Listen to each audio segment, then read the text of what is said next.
Hi friends, let's make tea. ஒரு normal home style ginger tea எப்படி பண்ணுறதுன்னு பார்ப்போமா? நாங்கள் எங்கள் வீட்டில் வந்துட்டு ஆவின் பால் தான் வாங்குவோம். வயலட் கலர் பாக்கெட் வாங்குவோம்.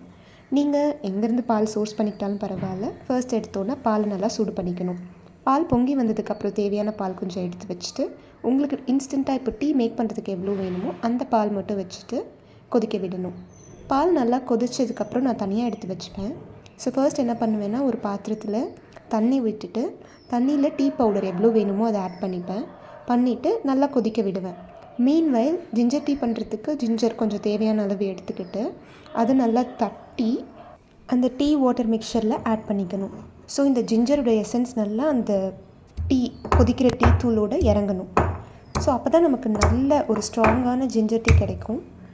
உங்களுக்கு தேவையான அளவு ஜிஞ்சர் எடுத்துக்கோங்க. எங்கள் வீட்டில் எப்போதும் இவ்வளோ சைஸில் தான் ஆட் பண்ணுவோம். 2 பேர் குடிக்கிறதுக்கு தான், நானும் என் அப்பாவும். ஸோ உங்களுக்கு உங்கள் வீட்டில் எத்தனை பேருக்கு டீ மேக் பண்ணுறீங்களோ அதுக்கு ஏற்ற மாதிரி அந்த ஜிஞ்சர் ஆட் பண்ணி தட்டி இந்த மிக்சரில் போட்டுருங்க. ஸோ நல்லா இது 2 எல்லாமே சேர்ந்து கொதிக்கணும்.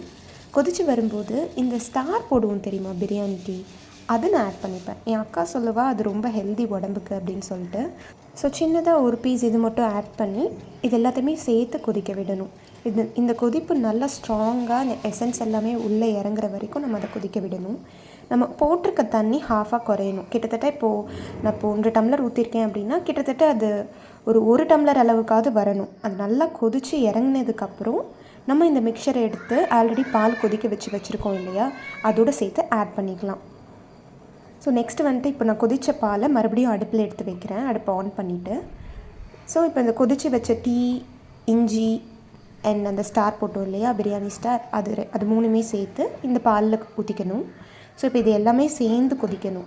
இந்த தண்ணி இப்போ ஆட் பண்ணியிருக்கோம் இல்லையா, ஸோ இந்த தண்ணியும் பாலும் சேர்ந்து இந்த குவான்டிட்டியுமே நமக்கு வந்துட்டு நல்லா குறையணும், ஹாஃபாக குறையணும். லைக் அரௌண்ட் ஒரு 5 to 7 minutes நான் கொதிக்க விட்டால் தான் டீ வந்துட்டு நல்லா ஸ்ட்ராங்காகவும் இருக்கும், ரொம்ப தண்ணியாக இல்லாமலும் இருக்கும். எங்கள் வீட்டில் வீக்கெண்ட் ரிச்சுவல் இப்படி தான் இருக்கும். சாட்டர்டே அண்ட் சண்டேனாலே மார்னிங் டீயோடு தான் ஸ்டார்ட் பண்ணுவோம். இன்ஃபேக்ட் டீ அண்ட் பிரெட் தான் பிரேக்ஃபாஸ்ட்டே எங்களுக்கு சாட்டர்டே அண்ட் சண்டே. எங்களை மாதிரி யாராவது டீ லவர்ஸ் இருக்கீங்க, வீக்கெண்ட் டீயோடு தான் ஸ்டார்ட் பண்ணுவேன் அப்படின்னு சொல்கிறீங்க அப்படின்னா கண்டிப்பாக இந்த வீடியோக்கு லைக் பண்ணுங்கள், கமெண்ட்டும் பண்ணுங்கள். அண்ட் டீ நல்லா இந்த மாதிரி ஸ்ட்ராங்காக கொதிச்சு வந்ததுக்கப்புறம் அந்த ஸ்மெல் நல்லாவே தெரியும். ஸோ நல்லா ஸ்ட்ராங் ஆகிடுச்சின்னு உங்களுக்கு தெரியும் போது அந்த 5 to 7 minutesக்கு அப்புறம் நீங்கள் சுகர் ஆட் பண்ணிக்கலாம்.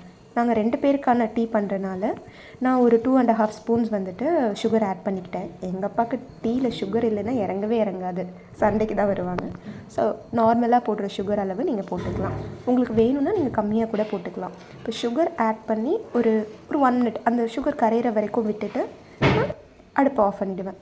ஸோ இப்போ டீயை கப்பில் ட்ரான்ஸ்ஃபர் பண்ணிவிட்டு நம்ம எடுத்து குடிக்கலாம். என்ன மாதிரி நீங்கள் ப்ரெட் வச்சு சாப்பிட்டு குடிக்கிறதுனாலும் ஓகே தான், இல்லை அப்படியே டீ குடித்து என்ஜாய் பண்ணுறதுனாலும் ஃபைன் தான். ஸோ நீங்களும் இந்த ஸ்டைலில் டீ பண்ணி பார்த்துட்டு எப்படி வந்துருந்ததுன்னு சொல்லுங்கள். வீடியோ பிடிச்சிருந்ததுன்னா லைக் அண்ட் சப்ஸ்கிரைப் மறக்காமல் பண்ணுங்கள். Thank you friends.